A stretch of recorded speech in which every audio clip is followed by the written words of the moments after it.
Caros irmãos, louvado seja Zambi e nosso Pai Oxalá. Dirijo-me a vocês, encorajado por pessoas amigas, para levar a quem interessar possa minhas vivências e experiências obtidas em 63 anos de Umbanda.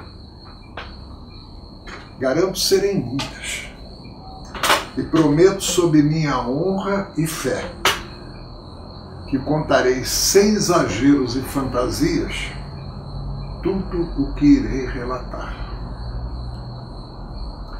Minha formação religiosa sempre foi católica e sou a ela agradecido. Em 1952, 53,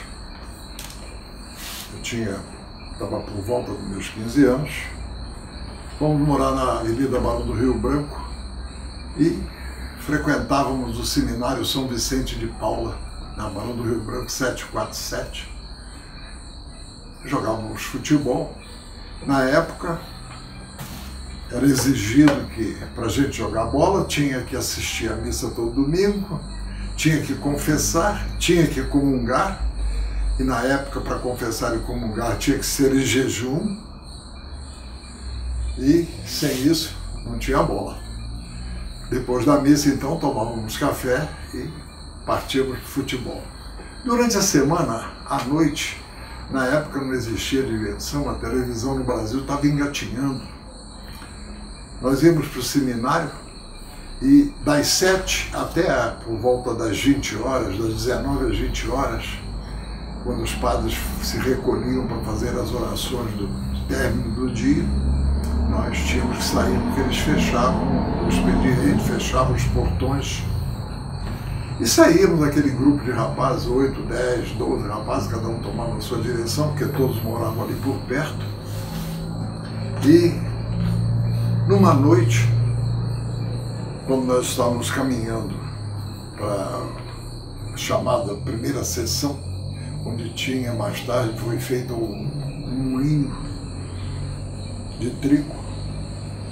Do outro lado da pista, da Barão do Rio Branco, do lado ímpar não era calçada, mas do outro lado, do lado par, funcionava um centro que era comandado por um ex-piloto civil e que tinha o pseudônimo de Iocanã.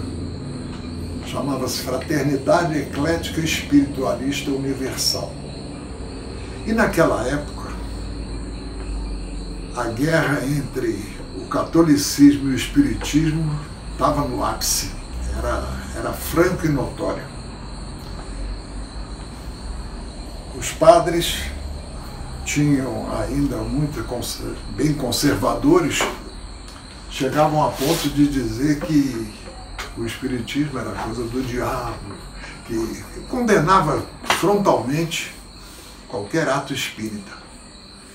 E alguns fervorosos adeptos seguiam aquilo que os padres contavam abertamente.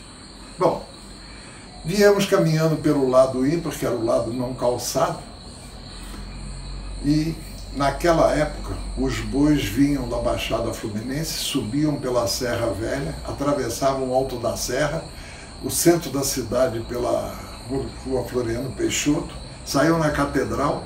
Na Rua 13 de Maio eles ganhavam a pista da esquerda, indo para o Matadouro Municipal, e a boiada era tocada em comitiva por aqueles cavaleiros ainda montados naqueles cavalos, mulas, fechando as ruas para que a boiada seguisse aquele trajeto.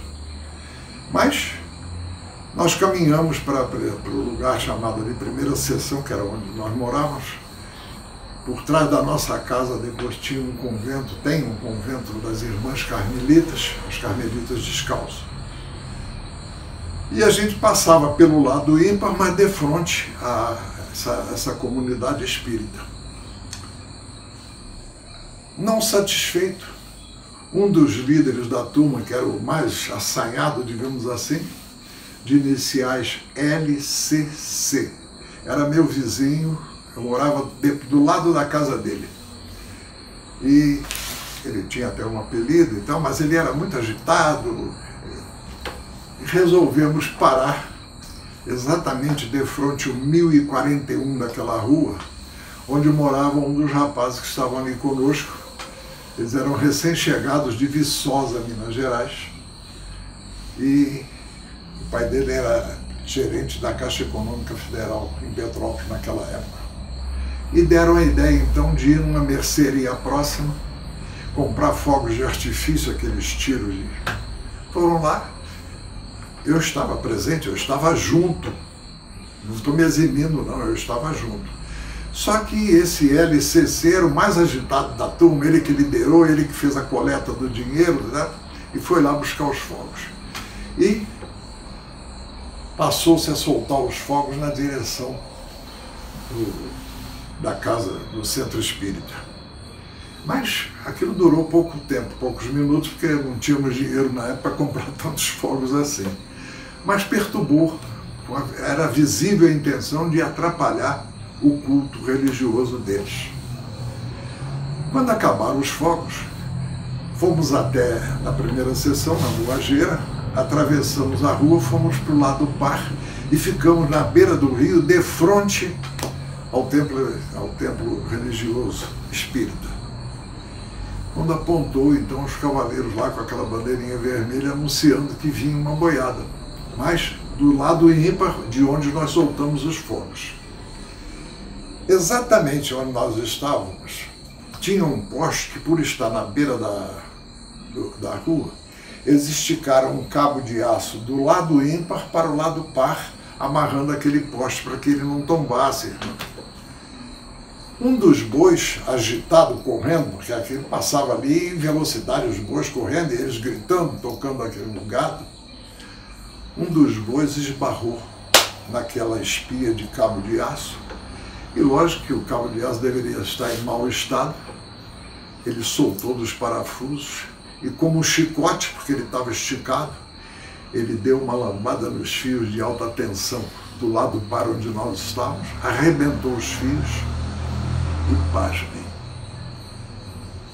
Entre a rapaziada toda, aquilo saía aquelas bolas de fogo, aquela barulheira, acabou a luz, nós corremos por todos os lados. O único atingido foi LCC. Ele estava com um paletó de lã grosso, queimou todo o braço dele, costas, fez cada buraco na roupa e, além de ter enrolado nele e jogado ele longe, ele tomou um tombo da altura do rio de mais ou menos uns 3 a 4 metros, caindo lá embaixo na beira do rio, dentro d'água. Mas aí, eu acredito que devia ter algum dispositivo que cortou a energia, porque tudo ficou no escuro, e as queimaduras foram só no momento em que até desligar a rede elétrica. Bom, para resumir a coisa, as pessoas que estavam lá no centro, os médios, eles usavam os baladraus, que mais tarde eu passei a usar também, mas numa outra casa. Desceram, atravessaram a rua, desceram pela beira do rio, se molharam, recolheram o rapaz, trouxeram ele para cima da rua, um deles apanhou o carro, socorreu o rapaz, puseram ele dentro do carro, levaram para o pronto-socorro, ele com queimaduras nas costas, no pescoço, em toda a extensão do braço, da perna, roupa queimada, e foram eles que socorreram o rapaz. Nós, os amigos dele que estávamos juntos, nós éramos aproximadamente, eu não me lembro bem, mas era um grupo de uns 7, 8, 10 rapazes. Mas quem tomou a iniciativa, quem socorreu, quem levou eles para o pronto-socorro, foi o pessoal do Centro Espírita. Bom, ele ficou durante algum tempo cheio de curativos, não podia trabalhar, ficou com o braço na tipó, imobilizado. Mas eu pergunto uma coisa: terá sido coincidência ou uma lição? Mais tarde, à medida que eu fui me enfronhando cada vez mais na Umbanda, eu aprendi uma lição que me ficou gravada até hoje. E olha que isso eu tinha 16 anos por aí, 15, 16. Já fazem mais de 65 anos que eu tenho hoje 81 anos de idade e nunca esqueci esse incidente. Mas na Umbanda eu aprendi que coincidência não existe. Agora eu torno a perguntar: terá sido coincidência ou foi uma lição para todos nós? De ser socorrido por aqueles a quem estávamos perturbando. Bom, a Fraternidade Eclética Espiritualista Universal não está mais funcionando no mesmo endereço. Ela hoje está mais próxima do centro da cidade. Funciona na rua 13 de Maio, por trás de um posto de gasolina, onde foi o Touring Clube do Brasil. Vou dizer apenas que a coincidência eu aprendi que é uma palavra inventada para explicar o inexplicável. Vivia como qualquer jovem da minha faixa etária, trabalhava, praticava esporte, tinha amigos, ia a festas, bailes, namorava, enfim, uma vida normal de qualquer rapaz. Aí coisas estranhas começaram a me acontecer. Isso dos 16 para 17 anos. Por 2 vezes, quando me dei conta, estava em um lugar ermo, longe do centro da cidade, em local que oferecia até perigo para minha integridade física e, o pior, sem saber como eu fui até lá.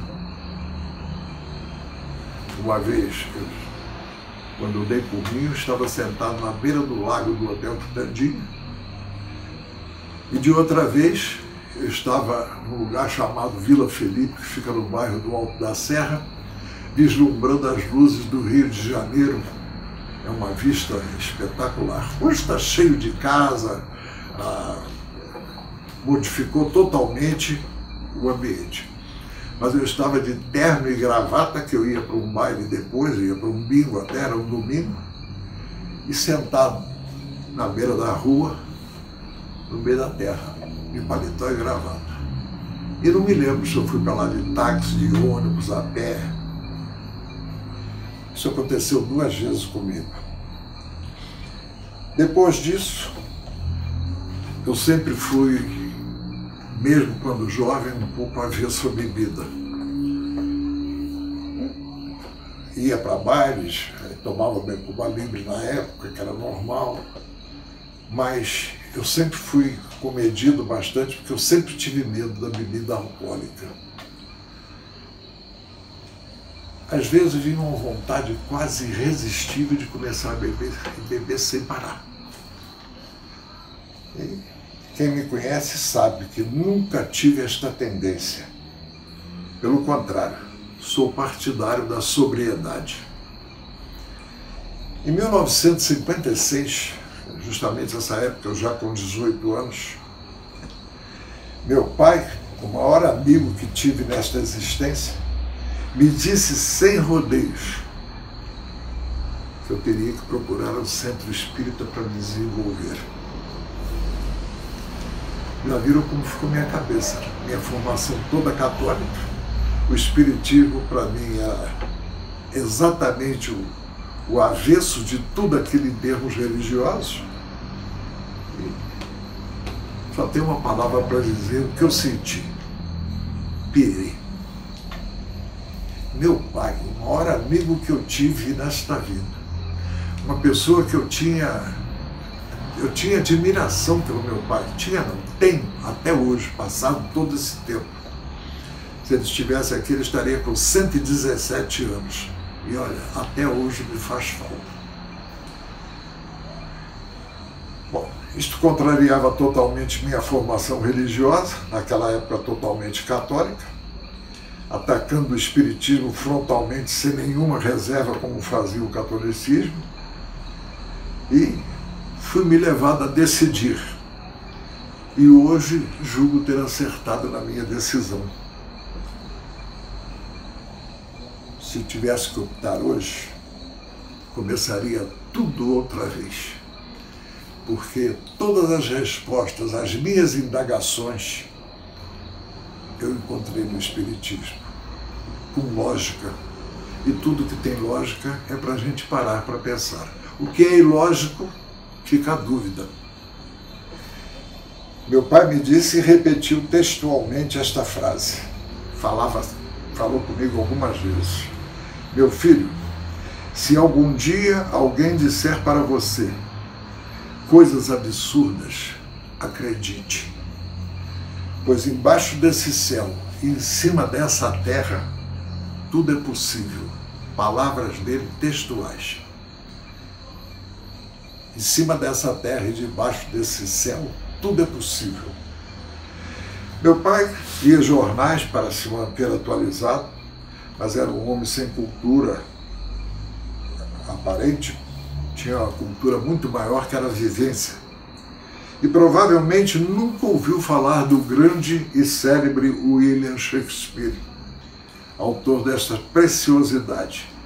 Existe mais coisas entre o céu e a terra do que supõe a nossa vã filosofia. E meu pai dizia para mim, acredite, porque em cima dessa terra e debaixo desse céu, tudo é possível. É a mesma coisa? Outra vez cabe a pergunta, coincidência ou lição?